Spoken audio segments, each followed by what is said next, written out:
Sir, ಯಾವುದೇ ಪಕ್ಷ ಅಧಿಕಾರದಲ್ಲಿ ಬಿಜೆಪಿನೋ ಕಾಂಗ್ರೆಸ್ ಅಥವಾ ಯಾವುದೋ ಮೈತ್ರಿ ಪಕ್ಷ JDS ಜೊತೆಗಿದ್ರು ST ಸೋಮಶೇಖರ್ ಅವರು ಯಾವಾಗಲೂ ಸುದ್ದಿಯಲ್ಲಿ ಇರ್ತಾರೆ. ಏನು ಸರ್ ಅದು?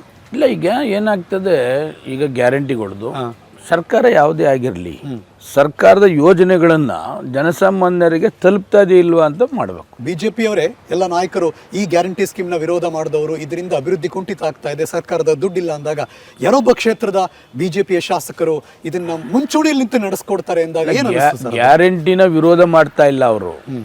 ಗ್ಯಾರಂಟಿನ ಸರಿಯಾದ ರೀತಿಯಲ್ಲಿ ತಲುಪಿಸಿ ಅಂತಕ್ಕಂಥದ್ದು ಅವರು ಹೇಳ್ತಾ ಇರ್ತಕ್ಕಂಥದ್ದು.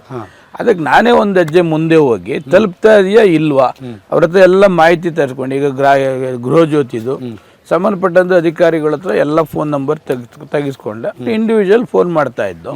ಬೈ ಚಾನ್ಸ್ ಬಂದಿಲ್ವಾ ಅವ್ರಿಗೆ ಕೊಡಿಸ್ತಕ್ಕಂಥ ಕೆಲಸ ಅದೇ ಇರ್ಬೋದು, ರೇಷನ್ ಕಾರ್ಡ್ ಇರ್ಬೋದು. ಬಟ್ ನಿಮ್ಮ ರೂಟ್ ಬೇರೆ ಬೇರೆದು ಅಂತ ಅನಿಸ್ತಾ ಸರ್, ಅಥವಾ ಇಲ್ಲ ನಾನು ಆ ರೂಟಲ್ಲಿ ಕರೆಕ್ಟ್ ಆಗಿದ್ದೀನಿ ಅನ್ಸುತ್ತಾ ಸರ್? ನನಗೆ ಕರೆಕ್ಟ್ ಇದ್ದೀನಿ, ಅವ್ರಿಗೆ ಕರೆಕ್ಟ್ ಇಲ್ಲ ಅಂತ ಅನಿಸ್ಬೋದು. ಬಟ್ ನನ್ನ ಮನಸ್ಸಿಗೆ ಏನು ಸರ್ಕಾರದ ಯೋಜನೆಗಳಿದೆ ಅದನ್ನು ನನ್ನ ಕ್ಷೇತ್ರದಲ್ಲಿ ಕರೆಕ್ಟಾಗಿ ತಲುಪ್ತಕ್ಕಂಥದ್ದು ವ್ಯವಸ್ಥೆ ಮಾಡ್ತಾ ಇದ್ದೀನಿ. ರಾಜಕೀಯ ಪಡಸಾಲೆಯಲ್ಲಿ ST ಸೋಮಶೇಖರ್ ಅವರು ರೆಬಲ್ ಆಗ್ಬಿಟ್ಟಿದ್ದಾರೆ, ಅವ್ರಿಗೆ ಯಾಕೋ ಮನಸ್ಸಿಲ್ಲ ಇಲ್ಲಿ. ಇಲ್ಲ, ರೆಬಲ್ ಏನು ಆಗಲಿಲ್ಲ, ನಾನು ರೆಬಲ್ ಏನಾಗಲಿಲ್ಲ. ನನಗೆ ಪಕ್ಷದಲ್ಲಾಗಲಿ, ಸರ್ಕಾರದಲ್ಲಾಗಲಿ, ಸಂಘ ಪರಿವಾರದಲ್ಲಾಗಲಿ ಯಾವತ್ತೂ ಕೂಡ ನನ್ನನ್ನು ಅಗೌರವಾಗಿ ನೋಡ್ತಾ ಇಲ್ಲ. ಚುನಾವಣೆ ಅದಕ್ಕಿಂತ ಮುಂಚೆ ಸಂದರ್ಭದಲ್ಲಿ ಸ್ವಲ್ಪ ಪ್ರಾಬ್ಲಮ್ ಆಯಿತು. ನನ್ನನ್ನು ವಿರೋಧ ಮಾಡಬೇಕು, ಸೋಲಿಸ್ಬೇಕು, ಟಾರ್ಗೆಟ್ ಮಾಡಿದ್ರು. ಎಲೆಕ್ಷನ್ ವಿಧಾನಸಭೆ ಚುನಾವಣೆ ಸಂದರ್ಭದಲ್ಲಿ 10-15 ಹಿಂದೆ ಟಾರ್ಗೆಟ್ ಮಾಡಿದ್ರು. ಸೋಲಿಸಬೇಕು ಅಂತ ಸೋಲಿಸ್ಬೇಕು ಅಂತೇನು ಏಕವಚನದಲ್ಲಿ ಈ ನನ್ನ ಮಗನ ಈ ಸಾರಿ ಸೋಲಿಸಲೇಬೇಕು. ಎಂಟೈರ್ ಮೂಲ ಬಿಜೆಪಿಯವರು ನಾವು ಒಂದಾಗಿದ್ದೇವೆ. ಈ ಸಾರಿ ಇವನು ಸೋಲಿಸಿದ್ರೆ ನಮ್ಮ ಯಾರೋ ಒಬ್ಬರಿಗೆ ಅನುಕೂಲ ಆಗ್ತದೆ ಅಂತಕ್ಕಂಥದ್ದು ಇತ್ತು. ಅದನ್ನ ನಾನು ಹೇಳಿದೆ, ವಿತ್ ರೈಟಿಂಗ್ ಅಲ್ಲಿ ಏನಾರು ಇದ್ರೆ ನನಗೆ ಅನುಕೂಲ. ಅದಕ್ಕೆ ಆಗೇನ್ ಮಾಡಿದ್ರು, ಆಡಿಯೋ ವಿಡಿಯೋ ಕೊಟ್ಟರು. ಅದನ್ನ ಪಕ್ಷಕ್ಕೆಲ್ಲ ಕೊಟ್ಟೆ ನಾನು. ಬಟ್ ಪಕ್ಷ ಏನು ಹೇಳ್ತು, ಅಯ್ಯೋ ತಲೆ ಕೆಡ್ಸ್ಕೊಬೇಡಿ, ನಿಮ್ಮ ನೀವು ಎಲೆಕ್ಷನ್ ಮಾಡಿ ಅಂತಂದ್ರು. ಇದೆಲ್ಲ ಆದ್ಮೇಲೆ ಇದ್ದಕ್ಕಿದ್ದಂಗೆ ಯಾರು ನನ್ನ ವಿರೋಧ ಮಾಡಿದ್ರು, JDS ಇದನ್ನ ತಗೊಂಡು ಸೋಲಿಸಲೇಬೇಕು ಅಂತ ಪ್ಲಾನ್ ಮಾಡಿದ್ರು.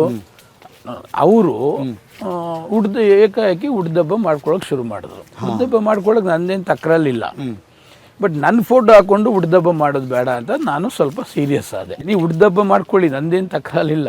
ನನ್ನ ಫೋಟೋ ಯಾಕೆ ಹಾಕಿರಿ? ನೀನು ನಾನು ಸೋಲಿಸ್ಬೇಕು ಅಂತ ಮಾಡಿದಂಥವ್ರು ನನ್ನ ಫೋಟೋ ಯಾಕೆ ಹಾಕ್ತೀರಿ? ಆಗ ನಾನು ಸೀರಿಯಸ್ ಮಾಡಿದೆ.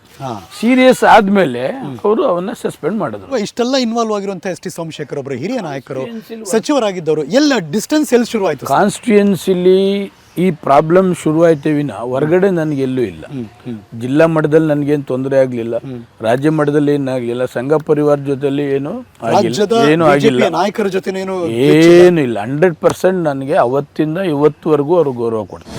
ಅನುಕ್ಷಣದ ಸುದ್ದಿಗಳಿಗಾಗಿ ವಿಸ್ತಾರ ನ್ಯೂಸ್ ಯೂಟ್ಯೂಬ್ ಚಾನೆಲ್ ಸಬ್ಸ್ಕ್ರೈಬ್ ಮಾಡಿ. ಹೊಸ ಸುದ್ದಿಗಳ ನೋಟಿಫಿಕೇಶನ್ಗಾಗಿ ಬೆಲ್ ಐಕಾನ್ ಕ್ಲಿಕ್ ಮಾಡಿ.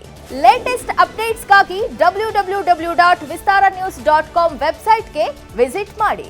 ಅಂಗೈಯಲ್ಲೇ ಜಗತ್ತಿನ ಸುದ್ದಿ ತಿಳಿಯಲು ವಿಸ್ತಾರ ನ್ಯೂಸ್ ಕನ್ನಡ ಆಪ್ ಡೌನ್ಲೋಡ್ ಮಾಡಿ.